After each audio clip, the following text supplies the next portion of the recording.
Okay, everyone, this is our 10th season on the podcast, the 10th season that we are finishing here on Survivor Analytics. And to me, this was kind of the season of what ifs. I enjoyed 49, but I feel like when I look back on this one, it's going to be one that I'm always going to be asking myself, what if I didn't know who was coming back on 50?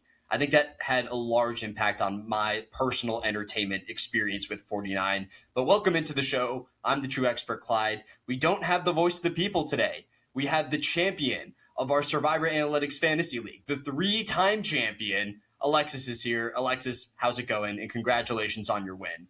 Hello, thank you. It's going great. My 12-point win was fantastic.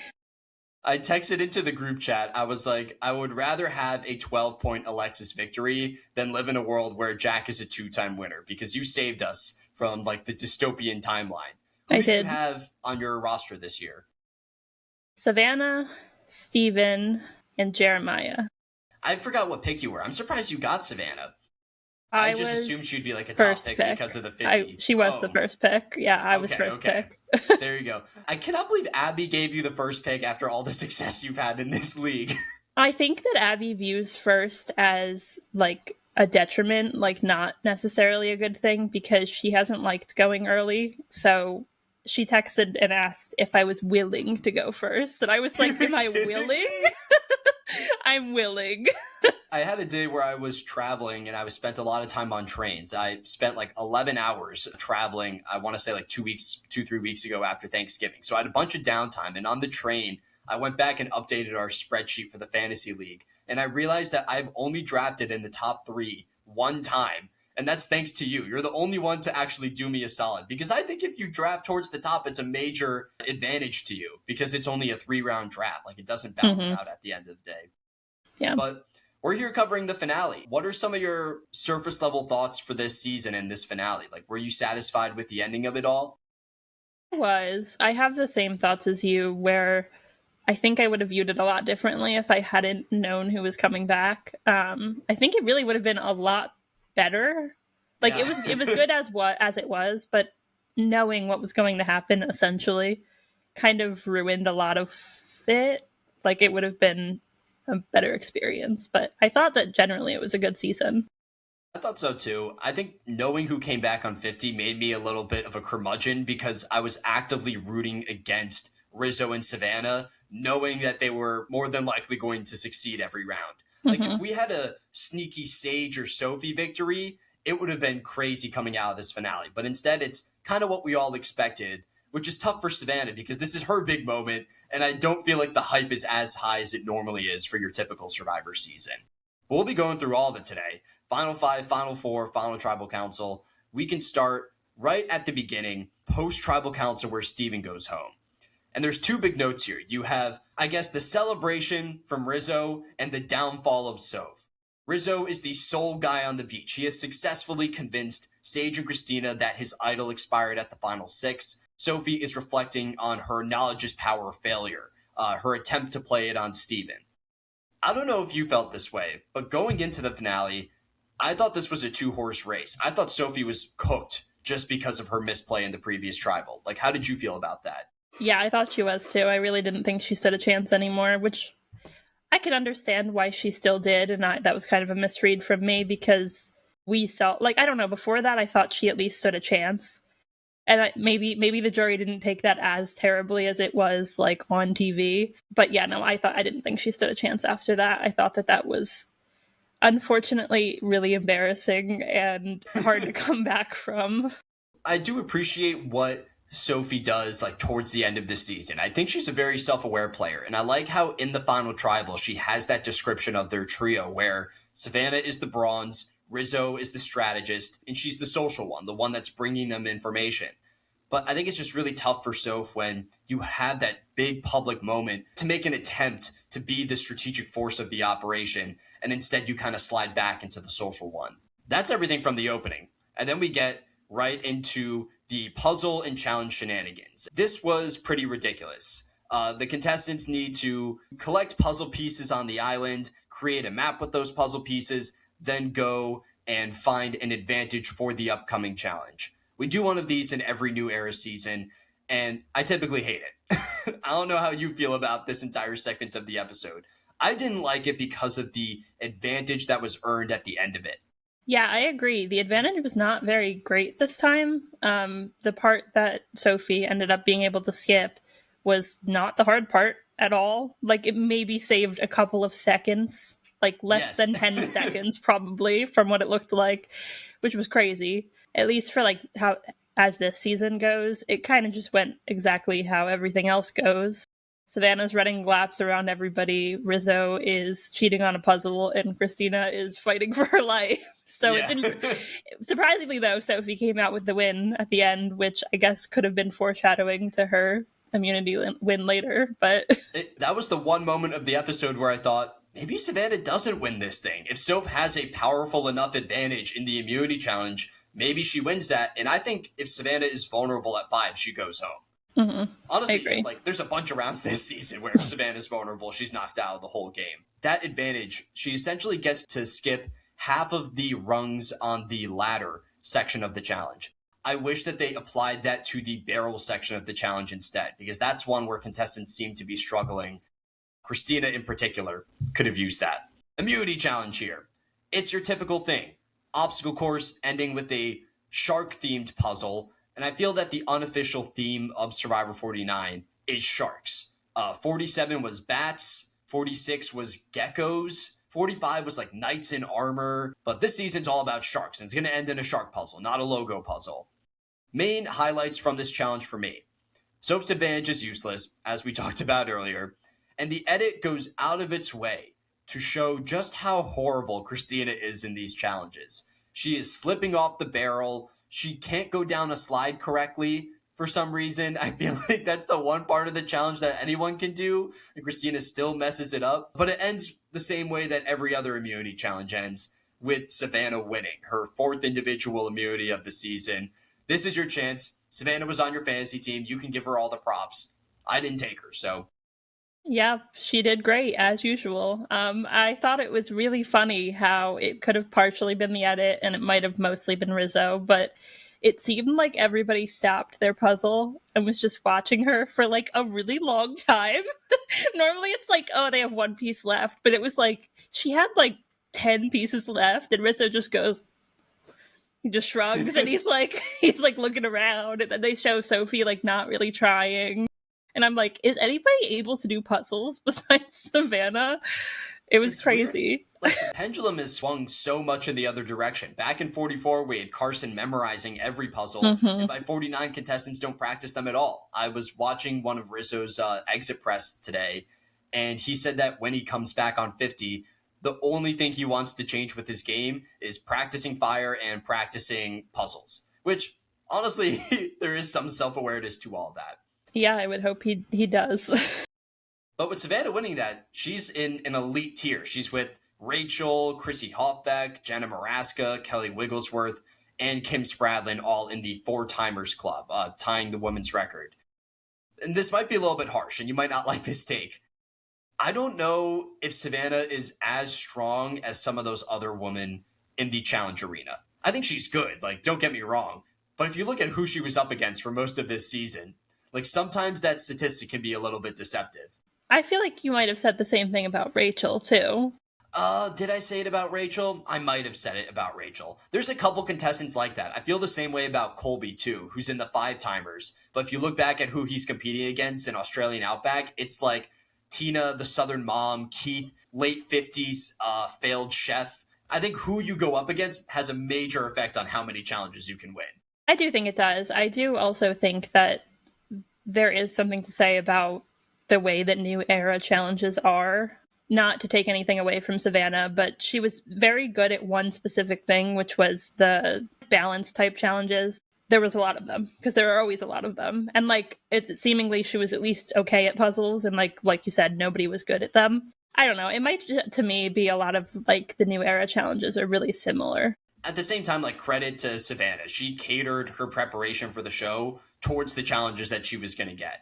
I'll be interested to see her on 50. I think going into the season, she said that one player that she admired the most was Dee, who I think is probably a slightly better challenge competitor, even though Dee only won 3 challenges and Savannah won 4. I want to see the two of them go head to head in a couple. I think it'd be a really fun time. Savannah wins that challenge. She ties the record, and now she has this big decision on who to take to reward. Now, as you're watching the show, who did you expect Savannah to take here? I don't know. Part of me thought that she would take Rizzo. Same. Because, you know, in the last one that she won, she took Rizzo and Sophie. At this point in time, she has the immunity necklace. We're almost done. Like, part of me thought she was just like, there's not that much to like earn some points with people. I guess she could have tried to earn jury points, which isn't what she did because she took Sage and she actually wanted to go to the end with Sage, if not Rizzo and Sophie. But yeah, I don't know. I thought that she might take Rizzo, honestly. So I was thought surprised. She was going to take someone from her core alliance. I was surprised that she brought Sage. Mm-hmm. When she took Sage, my initial thought was, oh, this is Savannah trying to placate her before sending her to the jury.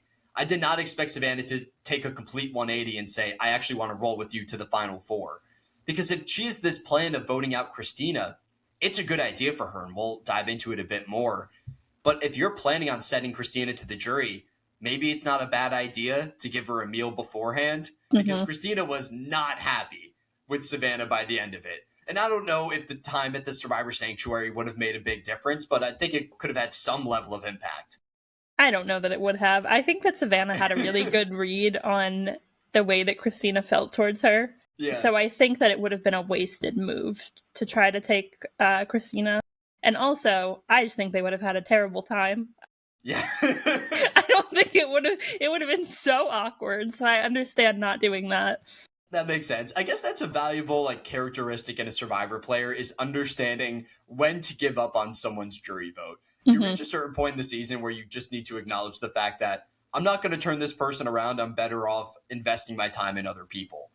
So for the strategy leading up to the final five vote, there's only two names on the board. It's either they vote out Sage or they vote out Christina. Rizzo and Sophie are not even in the conversation. Rizzo makes sense because he has that idol, but I was surprised that no one even thought about taking out Sophie in this stage of the game. And I want to hear your thoughts on Savannah's outlook and Rizzo's outlook, because Savannah wants to take Sage to the final four because Christina is this incredible fire maker.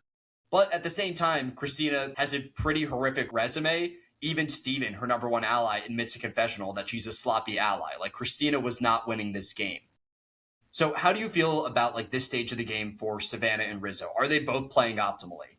Well, I think that Savannah's choice to vote out Christina instead of Sage and keep Sage did make the most sense for her, definitely.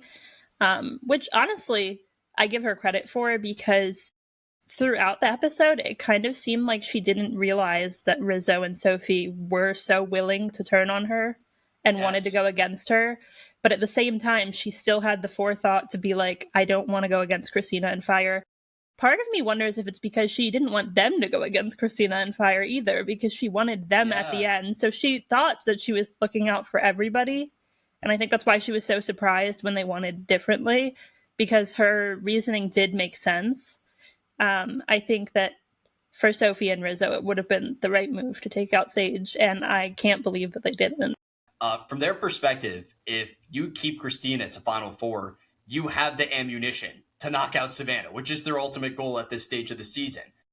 And at first I hated this move, especially for Rizzo. I thought to myself, why not play the idol on Christina at Tribal Council? You finally get this big flashy move in front of the jury that you've been talking about for 2 months. You keep Christina in the game as your fire maker and you knock out Sage. And then once I thought about it a bit more, I realized that you can't put Christina in fire making against Savannah if Savannah wins immunity.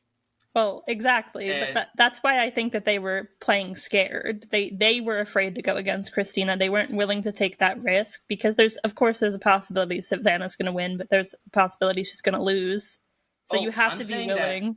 But I'm saying that Sage is the best challenge competitor outside Savannah, out of everybody left. That's fair. I think they might have kept Sage in the game to say, this is the one person that can potentially beat Savannah, because we know Rizzo is not going to do it. I was shocked that Soph pulled it off. I don't think Soph herself expected to win that last challenge. I thought they kept Sage in the game just to give them an opportunity to put Savannah into fire making, because your fire maker isn't valuable if Savannah's safe to begin with. That is fair.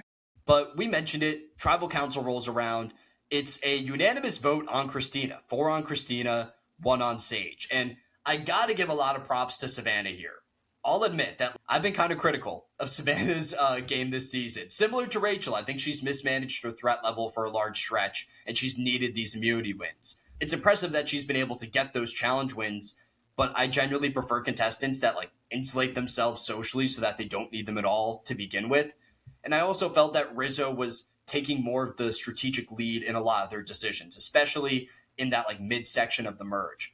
But I felt that this was the clearest example of Savannah outplaying her allies. This was the one time that I can point to this season where there was a disagreement amidst the what's the name of that alliance? It's the Trace Lay Chase. Trace Leches. It was the one time of the season where the Trace Leches did not have a consensus vote, and Savannah ultimately got her way. I got to give her a lot of credit for that move. We ran through the Christina vote, but to be honest, I thought this was probably the roughest section of the episode outside of what happens after the Christina vote, where we get a 22-minute message from Trump that was announced, I think, maybe 2 days before the finale. I don't think this was originally planned by CBS when they scheduled out the whole show months ago. That is something I did not expect. I texted out to our group chat when we said we wanted villains on Survivor. This is not what we meant. And I felt bad for Christina in particular because I don't know if you noticed this. As she's going up to have her torch snuffed, they have the text at the bottom of the screen acknowledging the viewer that they're going to have this Trump speech. And based off what Christina has said postseason, I don't think she necessarily agrees with a lot of his political views. So if you're Christina, you kind of get dogpiled on the edit the entire season. You're called a bad ally. You're shown failing in the challenges. And then even in your elimination, the moment that's supposed to be this like uplifting experience for you, it's kind of overshadowed by what's going to come next. So I feel bad for Christina. Do you think she'll come back in a future season? Are we going to see Christina round 2? No, I don't think so. Okay, that's fine. I'll give up on that dream.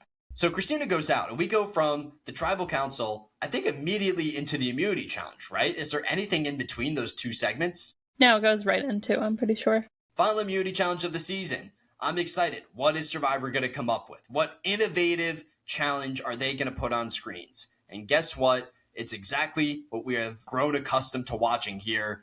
It's an obstacle course, essentially. This one's a little bit different because the puzzle has that, like, table maze element to it. I feel like they don't normally do that for the final challenge, so I was even more disappointed that the final challenge was an obstacle course with a puzzle, because normally it's like the concentration type ones, like with the balls and you have to catch them and stuff. Like, or the one on 46 where it was that giant, it was almost like a pinball machine where they threw those balls to the top and then they had to complete a puzzle on the side. Like, they go big for the final immunity challenge, but not here. They were throwing in the towel on this one. My tinfoil hat theory is that they did not go all in on this challenge because production was busy building the final immunity challenge for 50. Because even where they host this challenge is not your typical spot. I feel like typically your final immunity challenge is on top of some mountain where you can oversee like the entire island that production owns. Here they just do it right alongside the beach. Pressure is on for 50. Soph is behind like the entire time, and I honestly was like, is she just gonna give up? And she didn't, and then she suddenly finally got through the last part before the puzzle, put the puzzle together in like seconds, which Rizzo looked like he had never seen a puzzle before in his life while he was trying to put it together. Even while trying to cheat, still couldn't get it together, and then did the ball maze so quickly. So that was exciting because I didn't think that she was going to be able to do that. And I think it puts a nice bow on Soph's like challenge experience on Survivor too. This was the person who lost, I think, almost every immunity challenge in the pre-merge. I think she's safe for one round in that stage of the game. Her early time on Survivor is defined by losses, yet her last challenge of the season is where she comes out on top. So I was really happy to see her finally win that challenge. And now she's left with probably her biggest strategic decision of the season outside the knowledge is power disaster from last week. She needs to figure out who she's going to send into fire making. And I want to hear your thoughts on what was the optimal strategic play for Soph here. I think strategically what she did was the best. It didn't go exactly how she wanted it to, obviously. But I think that given the choices, that made the most sense. It was interesting how she said that she didn't want to talk to anybody, and she wanted like time to herself to make the decision, and told them to go practice fire, because Savannah was upset that she Yes. said that and didn't want to talk to her because she thought that she was going to be able to plead her case, and she thought that she needed to plead her case, which I guess she did actually need to, but as Sophie said, it wouldn't have worked. But like, it was a blessing in disguise because she said she had never practiced fire before, and I guess she might have been willing to sacrifice all of her, not all of her time, but a lot of it, talking instead of practicing. And like, then she practices and does great. So And worked out for her. Maybe I Sophie should guess, have talked to them yeah, so had that a long Savannah couldn't conversation practice. only with Savannah. Yeah. Yeah. At first, when Sophie said, I'm not going to talk to any of you, I'm going to go on the beach and meditate and think about who I'm going to bring with me to the end, I thought that's kind of cold. But looking back, I feel like that's the optimal move from her perspective. You don't want to create this narrative where someone else in the final tribal can say, I convinced Soph to take me to the end. If everyone there knows that Soph is off on her own making an independent decision, she can take full ownership of that move. And I think that's something that Soap might have like struggled with on this season. She is so attached to Savannah and Rizzo that many of their strategic decisions have split credit between them. But this was something that she could fully take ownership of. I'm not as high on the decision as you are, though. I think from Soap's perspective, you have to put yourself into fire against Savannah. I just hate that as a move. I hate that that's viewed as something that could benefit your game, because I don't think it should be. I don't think that anyone should have to give up immunity when they have immunity. I get it. And yeah, I think if she did take out Savannah, that would have helped. I don't know if she was any good at fire. Like, she might have been terrible. So Yeah. she might have actually thought Rizzo stood a better chance than she did. See, I just think it was a losing scenario for her. Because I think if Mm-hmm. Rizzo wins that fire making challenge, Savannah goes to the jury, and I bet she hypes up Rizzo more than she hypes up Soph. She's obviously close with both of them. She's going to say, like, just don't vote for Sage in that final three. But I think if you get a Rizzo, Soph, Sage final tribal council, Sage will tell the jury Rizzo was the head strategist of the operation. He's going to get all the credit, and he probably goes on to win the show. I also agree with you in that if I was a jury member, I would not care that much about fire making. I wouldn't see it as a big move. But I don't think that's necessarily the case for the jury of this season. If you look at someone like Sophie, Sophie puts so much value into the challenge side of the game. I feel like a lot of her confessionals this season were centered around it's me and Savannah going head to head, these two badass women winning all these challenges. And then if Soph goes and defeats Savannah in fire making, I think that would be enough to earn Sophie's jury vote. I feel bad because I don't like discounting a player for that move, but I think this put her into a lose-lose situation. It reminded me a little bit of Natalie on Winners at War, where she sends Tony and Sarah into fire making, and you have a situation where the winner of the season is ultimately determined by the fire making challenge. Well, I think that was just the product of Sophie's decisions up until now. Like, I Yeah, think that she set herself up in a way where she did get more votes than we thought she would, but I don't think there was a winning scenario for her when Christina got voted out. And she would have had to have done more even before that for that to really be a possibility at all to begin with. So I think she was in a yeah. lose no matter what she did. So Well, she's been claiming in her exit press that if Rizzo wins fire making, she wins the game. And I don't think I believe her, to be honest. I don't know that I believe her, but also it does seem that the jury didn't really respect Rizzo's game. So it's See, I feel possible. like people are saying that, but I don't know where this came from. I feel like this came Well, from some contestants rolling their eyes with one of his fake idol plays, and then Steven in his exit press was anti Rizzo. But that's one jury vote.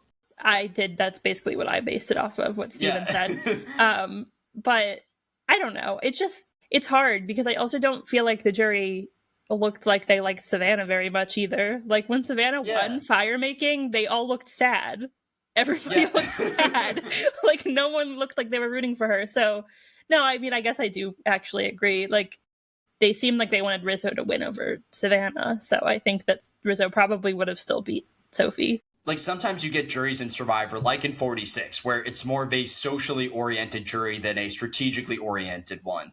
I feel like this jury proved itself as a strategically minded group by giving Savannah the win. If they cared more about that social game, Soph would have been the winner of this season. Or who knows, Mhm. maybe Sage would have been the winner of this season. But I think Rizzo wins that if he wins fire making. Another thing I want to hit on, and you brought this up briefly, is that Savannah genuinely wanted to go to the end of this game with Soph and Rizzo. And I just want to hear your thoughts on that. And like, what does that mean for her as a Survivor player? She says it in the final tribal. She's loyal to the soil with Mhm. that group. I think that helped her. It was actually crazy that the loyal to the soil comment came kind of because Sophie was trying to throw her under the bus. Sophie tried to be like, you just wanted to be with your friends and people you liked. And Savannah was like, well, that wasn't the question. One, and two, that's your game. It's not mine. Like, I am loyal to the soil.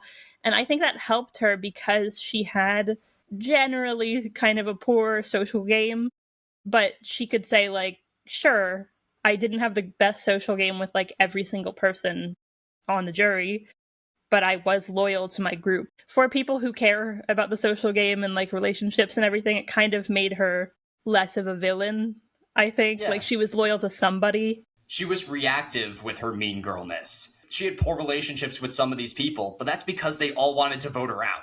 Mm-hmm. So I think just having some kind of evidence of these are the contestants that I truly saw myself with does help her at the end of the day. It does worry me a little bit with her return on 50. I think the all-time great Survivor players, you need to have that killer instinct. You need to have that willingness to just like stab one of your allies in the back if you need to. And who knows, Savannah might never need that skill because she's so great at building that reputation with the jury to the point where she beats her allies anyway. But I'm hoping on 50, I get to see some evidence of Savannah growing close with someone, realizing they're not good for her game, and her turning on them. Because that's something we never really saw in this season. I guess you could say we saw that with the Sophie blindside. I never got the sense that Sophie was as in with Savannah as her day ones. And then one more thing I have to mention leading up to this fire making challenge. Rizzo says in Tribal Council, and he actually mentions this to Soph in the lead up to Tribal, he wants to go into fire. And he's admitted in his postseason press that if he won final immunity, he was prepared to take off the necklace and go up against Savannah in fire making. And can you imagine the internet backlash if Rizzo gives up immunity, challenges Savannah, and loses this season? God. And loses to her? We have not seen that before. The outcry would be absolutely brutal for him. But I will say that does a lot for my opinion of Rizzo, the Survivor contestant. I think his willingness to actually go against Savannah means a lot to me because up until this round, I feel like we've had no indication in the edit that Rizzo was willing to vote her out. No, yeah, there was one conversation with Rizzo and Sophie and Christina in the water when Sage and Savannah were on the reward. That was like the first time that he was like, "So I want to go with you, Sophie. We just have to decide who." And he didn't say Savannah. He was like Sage or Christina, and I was like, "Oh, so you don't want to go to the end with her?" Which Yeah. great read, but it's just yeah, that was the first indication that he wasn't like fully like, this is what we're doing. We get the fire making challenge. It's Rizzo versus Savannah. Rizzo hypes himself up beforehand. He said he wants to go into fire. He's been practicing fire. Savannah comes across as the underdog in the edit. She says, I've only made one fire the whole time out here, Jeff. I have no clue what I'm doing. And before the challenge even started, I knew Savannah was going to win this just based on the way that they were presented beforehand. Savannah wins that. Rizzo is taken out of the game. And as Jeff snuffs his torch, he calls him Riz God. He does. And I'll do this one more time for the people at home. Jack will not be listening to the podcast because he's sick of me. But I feel like the fans who've been listening want me to say it one more time. Actually, do you want to say it? Do you want to do the Rizzo slogan for the for the fans at home? You seem like a big Rizzo fan. This is your chance. No, I think it's all for you. Okay. Okay, just give me one moment. I didn't mention this earlier, but I'm like low key getting sick Oh no. as we're recording this podcast. So I'm putting all my energy, what ounces I have left at the end of this week, into the slogan for Rizzo. So Rizzo, this is for you.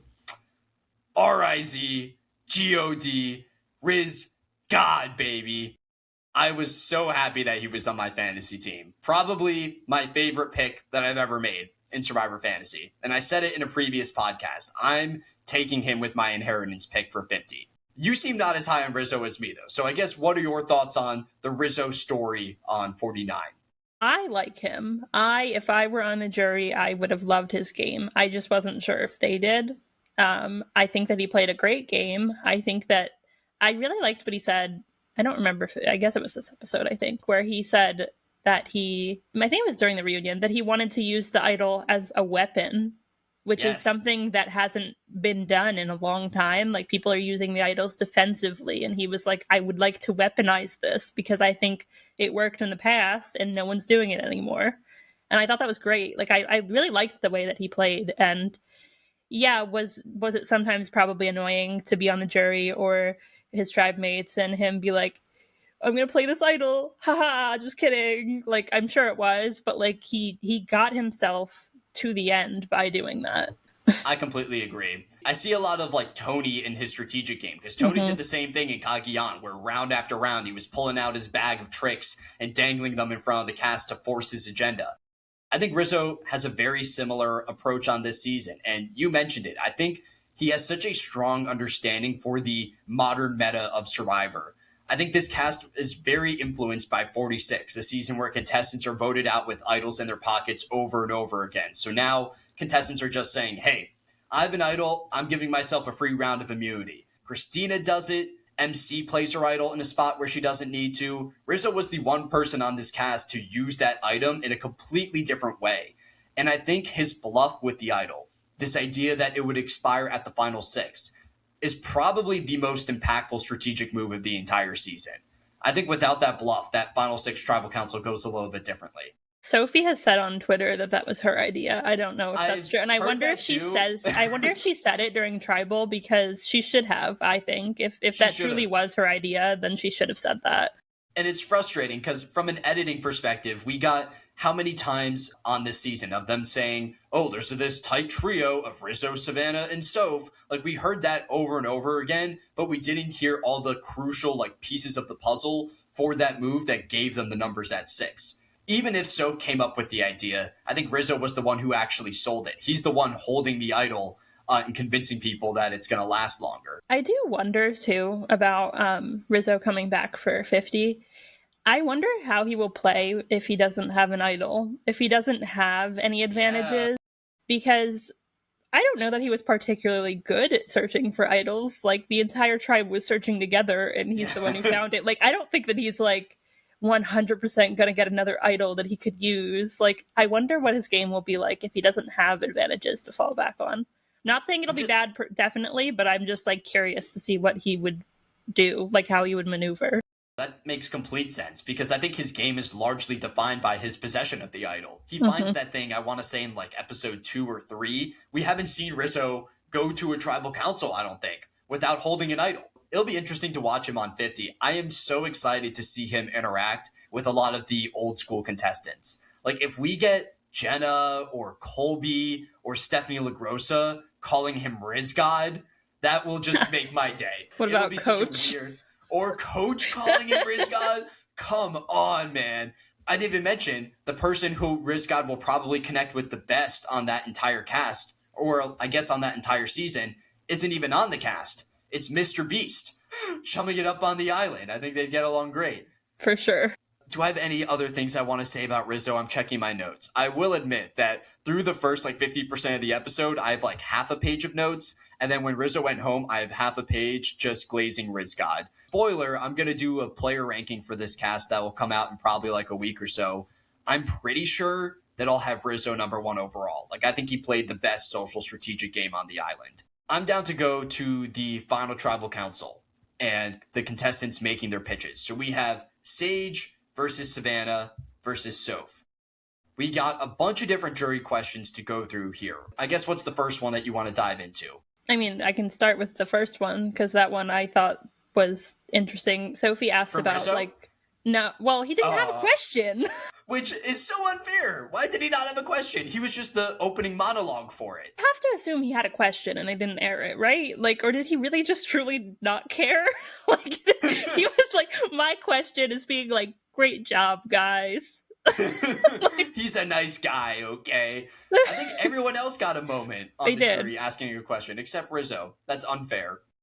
But Well, yeah, I interrupted you. You go ahead. so Sophie asked about roles in like duos and trios, and I thought that that was interesting. Specifically, Sophie's Soph, Sophie and Sophie, Soph's answer was interesting to me because it also was a theme of her entire tribal speech was her being like, I'm the social player. I was the social one in my alliance. This is kind of a combination of two questions. I think it was Nate who asked about the strategic move they're most proud of. Sophie again said, my social game.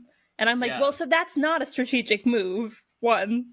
And two, you've already said that. Like, use this as yeah, an opportunity to say something else. If she has nothing else, she could have at least said the Rizzo's Idol thing was her idea or whatever. Like, she could have yeah, said so many other things. And again, she was like, my social game. And I do think she played a good social game, definitely better than Savannah's. But I just don't know that it was that necessary the way that she acted like it was. She said her relationship with Alex, like that was one of the things she said, and I'm like, did Alex even help you guys at all? He was playing the middle and then he turned yeah, on you. Like he didn't even seem like he was with you. The relationships that she like touted as being really important didn't seem like the important ones because it felt like Savannah and Sage. Savannah kind of had that relationship a lot of the time, even when they were against each other. They had like the history and everything. So yeah, that was an interesting. I'm glad she said it yeah. once, but I was not glad she said it like so many times. It was an interesting response from her. She kind of served as the person gathering all the information for that alliance. And the one issue that I took with her response when talking about her role in that trio is that she described herself as a lost puppy when she first met up with Rizzo and Savannah in the swap section of the game. If you want to create this narrative that you're the central social player of this season, then you shouldn't be a lost puppy because then it sounds like you're more dependent on your allies in that situation. I also agree with what you said. I feel as far as the edit showed us, we didn't get a lot of evidence as to how Soap's connections outside her alliance actually materialized in them making votes. And to be honest, I feel like the edit shows much more of Rizzo going outside the alliance and convincing other people to vote in certain directions. And maybe they go along with Rizzo's plan because Rizzo's connected to Soap and Soap is this great social player and we're just not missing stuff. And then Soap is going to tweet out later that that was her idea too, right? But I just don't know if there was enough shown this season of her working almost as that JTS contestant on Token Genes, the person that allows that minority group to eventually take control. That was her response to that question. Savannah takes a very different approach. She owns up to her role as the muscle of the alliance, which I thought was really interesting. The fact that you take on a more challenge centric approach in the final tribal, I feel like that's something that we don't see from a lot of new era contestants right now. Maybe that's just because the meta of Survivor has moved more towards the like social strategy game than the physical game. But I also wonder too, do you need to bring up the physical game as much in a final tribal council? Because they see you walk into every tribal with the necklace around your neck. Obviously, you should mention it, but I don't know if it's the best to make that like the foundation of your role in the trio. I wonder if she would have made it the foundation if Soph didn't go first and call her the muscle.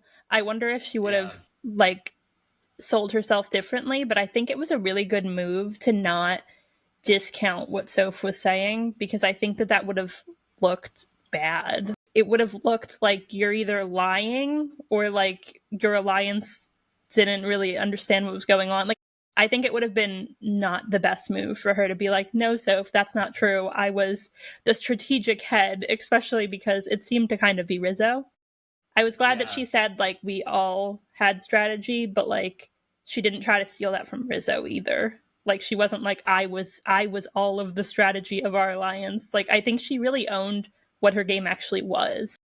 Yeah, she seemed very self aware, which I respected. We didn't even talk about Sage. We can mention Sage's response there. She talks about how she was this relationship builder. She connected with Juwan, but she was also a strategist, someone that has a history of working as a military officer. She knows how to identify threats in her game and then go after those threats. And it's interesting because part of me thought the narrative of this season could be completely different. This season could be shown as you have this majority alliance of seven. One person flips back and forth, and then drags the outsiders to the end. Because that's kind of what Sage did to an extent. She's left out of the Juwan boot, but outside that, she knows what's going on in every tribal council. Instead, it's painted more as the underdogs overtaking the dominant alliance. So it's completely a matter of perspective. But I felt that throughout this entire final tribal, the jury did not see Sage as like very tactical with her flips. Which was hard because that is what she was trying to sell her game as, and Yeah, people disagreed with her. I can see that she was trying to play strategically. I do agree that like I think her moves didn't make a lot of sense a lot of the time. So it was hard to sell yourself as like a strategic player when you were doing things that it's hard because I want to say that didn't benefit you. She did get to the end, but like I think she also could have gotten to the end without doing the things that she did and like playing a different game. 100%. And even in her confessionals, they are presented in an emotional light. When that Sophie vote happens at the final seven, Sage says that she wants to get rid of Sophie because Sophie knocked out Jawan. This was a revenge move for her, which doesn't feel very strategic. But that was the Sophie question. We can talk about Jawan here. Jawan asked an interesting one. Another moment that's reminiscent of Survivor 46. I think Q asked a similar question on that season. He says, "What is your why? And should your why play a role into my decision tonight?" Each contestant gives their own spiel here, but I just want to hear your perspective on this. Like, do you think those outside the game factors should play a role in a jury vote? Or if you were on a jury, would that play a role for you? I don't think that they should play a role, but I do think that it's hard to separate that as a human being. So I almost feel like it shouldn't even be asked because I think that when you hear it, it's hard to not be like, oh, well, they have this story and like they want to do this with the money. Like I know they used to also ask like, what would you do with the money a lot, which I just think it's so hard as a human being to not like you can say like that wouldn't affect my decision, but like sometimes it might even when you're trying to make it not. But I don't think that it should. I think it has nothing to do with how they played the game. So I think more often than not, that question just kind of affirms how you already feel about certain contestants based on their social game. Like mm-hmm. on 46, I think there's people who wanted to vote for Kenzie. And then when she said, "This is what I'm going to do with the money," they felt even more drawn to her. I think it's pretty Mm-hmm. rare where your why actually flips someone's decision. And for Jawan specifically, we all knew he was voting for Sage regardless. Mm-hmm. And he even admits in the voting booth, he was voting with his heart over his head. He's essentially saying that Sage did not play the best game out there, but he just really likes her. So I agree with what you said. It's something that I would try to not factor in. I do think we are getting closer and closer to the point where contestants lie about their why. And I think that will make for some really entertaining television. We can get some Johnny Fairplay-esque gameplay in a final tribal council where someone says, "I need to win because I had this relative that's super sick. I got to go home and help him out." And then they're chilling at home totally fine. Because you can do that there. We've just never seen someone cross that line. So we hit on Jawan. Who do you want to go to next? Can go to Christina. Oh boy. The best moment of the finale, at least in my opinion. It was good TV. Yeah, I have feelings about it. So Christina asks, yeah, as everyone knows, she asks directly to Savannah. She accuses her of not genuinely caring to know anybody besides the people in her trio, and then she asks her to name a partner or family member of everybody on the jury. Super awkward. Like So awkward. so hard to watch. And I get where she's coming from. And it's her prerogative to ask whatever she wants and base her vote on whatever she wants. I don't think that she's wrong for it, but I just think it's not the best way to judge what she's trying to judge. I think that she was just trying to humiliate Savannah. I think that's all that she was trying to do, essentially. Like, I don't know, it was just such an awkward moment, but I don't think that knowing specific family members' names is like that important. I saw people like I was on Twitter afterwards and I saw people being like, I can't believe Savannah won after that. I can't believe they let her win after that. And it's like, why would that be the deciding factor Yeah. for everybody? I don't understand. Because and I think that Savannah played it off really well, the best that she could, instead being like, I talked to you about this, or like, I don't know your specific family members' names, but I know you're the oldest of four, and I don't know. I just think it's really hard, especially like it felt like when she said, "Christina, I know you have 2 children," and I'm shooting myself in the foot because I said one of their names during the challenge, like, do it for whoever, and I can't remember who it was, and Christina looked like, see, like, I told you, and it's like, so, but she knew the name, like, she Yeah, forgot she it. got it. Yeah. How does that mean that she didn't ever have a genuine relationship with you? Some people are just bad at names, like. Yeah.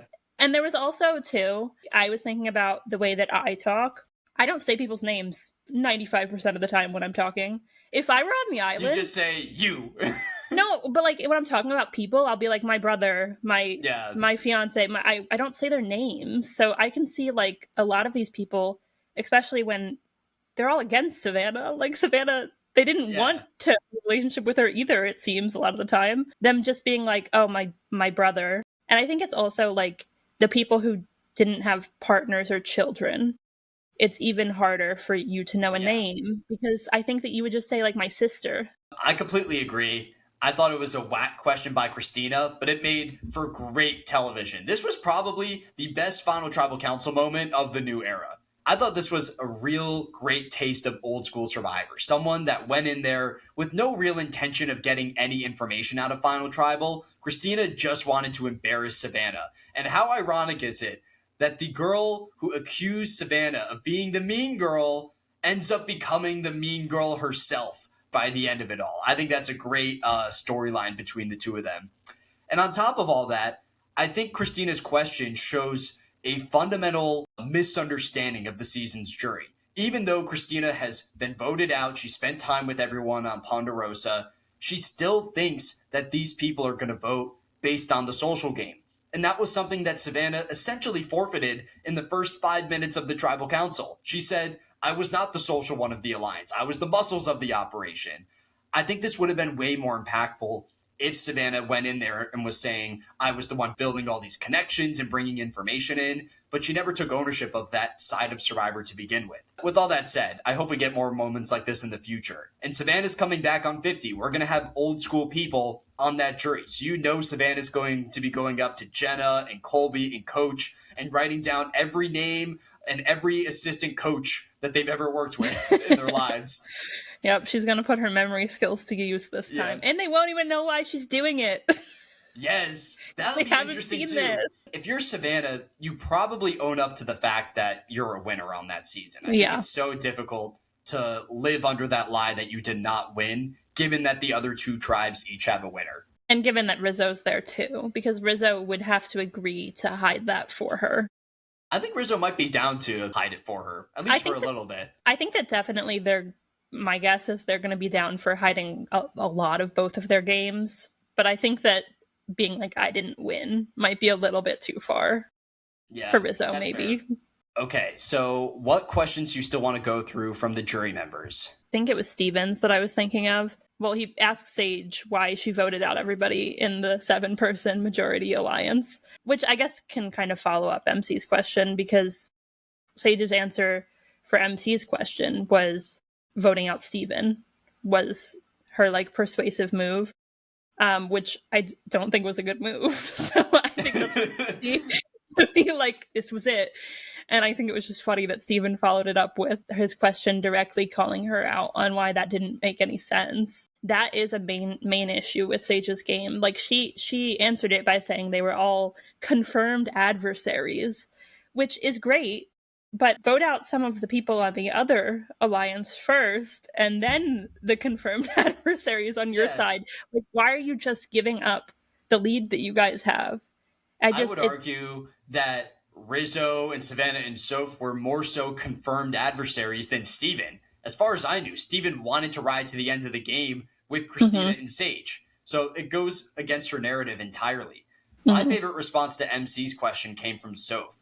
She brought up a moment in the pre-merge. She talked about eavesdropping on a conversation between Alex and Jeremiah when Kella was down to 3 people, and she was able to use that information to flip the vote on Jeremiah in that round. So mhm.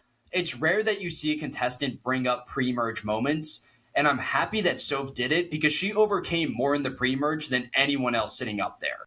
I think Sage attends 2 tribal councils early on. I think Savannah goes to 2 or 3. Soph went to nearly all of them. and that needs to count for something. And I thought going into the final vote, she was probably going to get Alex's vote. Part of it might be that they wouldn't have even stayed aligned if it weren't for Jake getting bit by a sea crate. Like, I don't think that Yeah. they were actually as close as it would have been if it were like Soph and Jake. But I did really like that answer too, because it's not exactly how it was shown to us. They didn't Yeah. show her being like, don't trust Jeremiah because he told me everything that you said. They never showed that part. They just showed her saying she was loyal because she's had the same nail tech for like 10 years. Like, that's Yeah. not what they showed us. So I was like, I'm glad you actually like used it, because it didn't, I wasn't sure that she did. I thought that she used it to realize that Alex didn't trust her, because that's what we were shown. That's the last thing I want to hit on from Final Tribal. Are there any other highlights for you before we get to the vote itself? The one thing, so for Nate's question, we did touch on that a little bit already, but Nate asked about the strategic move they're most proud of, and Sage says voting out Sophie, which again, kind of crazy because wasn't really a good move for her. It was a really emotional move, and also it was a unanimous vote, and it was very clearly Savannah's strategic move. Sophie was supposed to be aligned with Savannah, but then was coming for Savannah.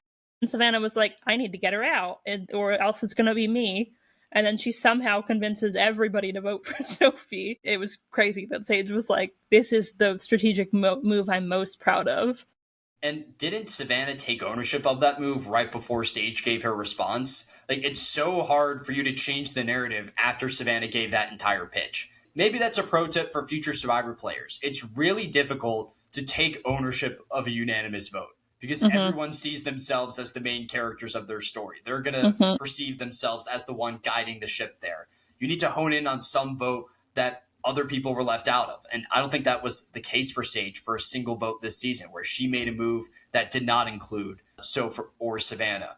It was actually the opposite, where the two of them have the Juwan blind side that Sage has no clue about. Your final reading this season, it's a 5-2-1. 2 seasons back to back without a 0 vote finalist. I am shocked. I did not think we would ever get to this point in Survivor history. Savannah wins with 5 jury votes. She gets Steven, Sophie, Rizzo, Nate, and Alex. Soph gets MC and Christina, and Sage gets her number 1 ally in Juwan. So Savannah is the winner of the season. Congratulations to her. Congrats to you for drafting her first overall with some 50 knowledge going into it. But how do you feel about the Savannah win? Like, is this high tier victory, a middle tier victory, a lower tier one? I think middle tier. I really did like her as a winner. I'm glad that she won. I want to say middle tier because her game wasn't really full rounded. But at the same time, winning when you don't have a fully rounded game really says a lot to me. The same way that, like, I thought Kenzie's win was really good because mostly all she had was her social game and she still won. Really? Like, Okay. I mean, she had other things, but like that was like her main thing. I think that it's really interesting when a player has like kind of only, not only, but like only focusing on one thing. Like they weren't dominating in every single area of the game, but they still win. So I think there's something to say about that. But yeah, I think I would put it somewhere towards upper middle. I really did like her as a winner.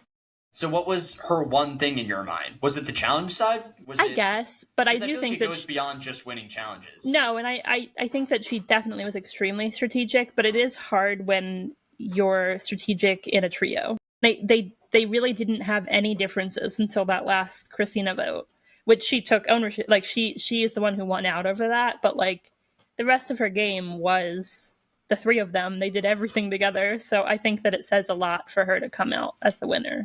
That's fair. I agree with you. I think she's a middle tier winner. I've done a ranking of every winner in the history of the show, and I put them in separate tiers. I have her, and I might change this down the line. I need a little bit more time to think about it, and I also want to see some of the postseason press in terms of how the other contestants saw the game. I have her now as a co-dominant winner. So we've done 10 different seasons on the podcast, and for me, she is 6 out of 10. She's right behind Jam Jam and right ahead of Aris on Panama. Her and Jam Jam are like neck and neck for me for who's the better winner. But I think the main thing that puts Jam Jam ahead of Savannah is the fact that I think he's way better at managing his threat level. Jam Jam had himself in a spot where he really didn't need immunity at any point in the season. And I think he's actually taken to the final tribal council. He goes to the final three, whereas Savannah was in this spot multiple points throughout the whole game where she absolutely needed immunity. I have a bunch of them written down. Like it's final 10, final 9, final 6, final 5, and final 4. There's like 5 rounds of this game where everyone on the island is like, hey, we got to get rid of Savannah. And that's great in terms of her reputation with the jury. But there's also that negative in the sense that you're leaving your fate in the game up to the challenges selected by production. And if production picks a challenge that is, I don't know, more strength based than balance based, Savannah doesn't go this far. So I think threat level management is a concern with me. I also think there's a couple rounds where she's more of a strategic partner and kind of taking a back seat as like Rizzo and Soph do more of the strategic legwork. But with all that said, she has a lot of really impressive aspects on her resume. The 4 challenge wins are incredible. She has a clear example of strategic dominance. She leads that Christina vote at the Final 5, which is probably her best move of the season. And her win equity, I think, is something that you really need to commend Savannah for. She had, in my opinion, like 4 people on that jury who would probably vote for her in any combination. I think Nate, Rizzo, Steven, and Sophie vote for Savannah no matter who she's sitting up against. And that's 4 out of 8 right there. Like, I can't picture a world where Savannah sits in the final tribal and loses the game. Maybe she loses to someone like Steven, who seemed to be respected by the rest of the cast. But even then, that's like a very, very close vote. Savannah, for me, middle tier winner. I'll be interested to see how she does on 50, because I think it's an interesting question of who would you have more confidence in on a random season, Rizzo or Savannah? I go back and forth between the two of them. Obviously, Savannah won this time around, but I think 50 will give us a couple more data points. Yeah, I think it's hard now, mostly because Rizzo was so, like we said, like his whole game revolved around the idol. So I would need to see what he does without it. So right now, given what we have, I would guess Savannah. And I think the question over Rizzo's win equity is also a concern, where I Mm-hmm. think he wins against Soph and Sage, but that's not a guarantee by any means. Like Savannah has that win equity component absolutely locked over Rizzo, but that could change after 50 when Rizzo comes out on top there. So we talked about Savannah, the Survivor winner. How do you feel about 49 as a season at large? Would you say this is a upper, middle, lower tier season? I would put it in the perspective of New Era because I love old era seasons a lot better a lot of the time. Okay. So it's not But fair to even draw the comparison with yeah, the I old mean ones. they're so iconic. It's No. different, but Jack is the same way. Yeah.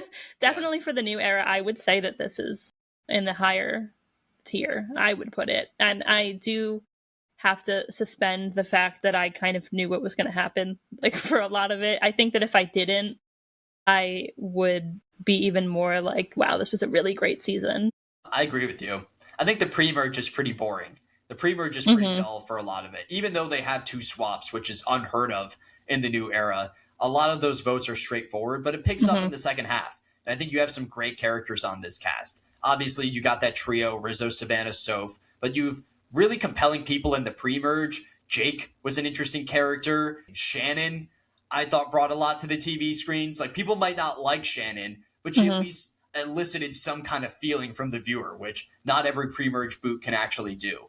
So for me, I have this ranked at 7 out of the 10 seasons covered on the podcast. Jack agrees with you because we always read out our season rankings. For him, like his top 5 are all the old school ones, and his bottom 5 are all the new era ones. At the end of the day, it's new era Survivor, and if you're like me, you've seen this thing over and over again, rinse and repeat. So it's tough to rank it that much higher. I would say if you have a friend that has never watched Survivor before, maybe start them with 49 and just see what they think about it. I think that'd be Mm-hmm. really interesting. Like someone who does not know anything about this show, I bet they'd be way higher on this season. So, last question to round out this finale is our predictions for the future. We know that Rizzo and Savannah are coming back. Can you see anyone else from this cast returning in a future season? I don't know that anyone else will, but if I had to say somebody else, I could see Soph coming back. Like, she has things that she could improve on. Like, her story doesn't have to be finished. She could, like, come back and, maybe use knowledge is power correctly or do something. I think that she wouldn't be, and she was a great character, too, so I think that she would make sense. I mean, maybe, like, Steven. I honestly wish I had seen MC play more, Yeah. so I wouldn't be opposed to seeing her again. I like what you said about Soph. I think Soph's returning chances will be greatly influenced by the success of Rizzo and Savannah on 50. If they Hmm. go far and they're making callbacks to 49, that could actually boost Soph's chances. And then she could have this storyline going in to her new era All Stars or whatever, where she says, my two allies played in back to back seasons. We ran the game together, but now it's my chance to prove myself outside of that alliance. And I think that'd be a really interesting storyline. With that said, my top pick for who I expect to come back from this season is none of those people.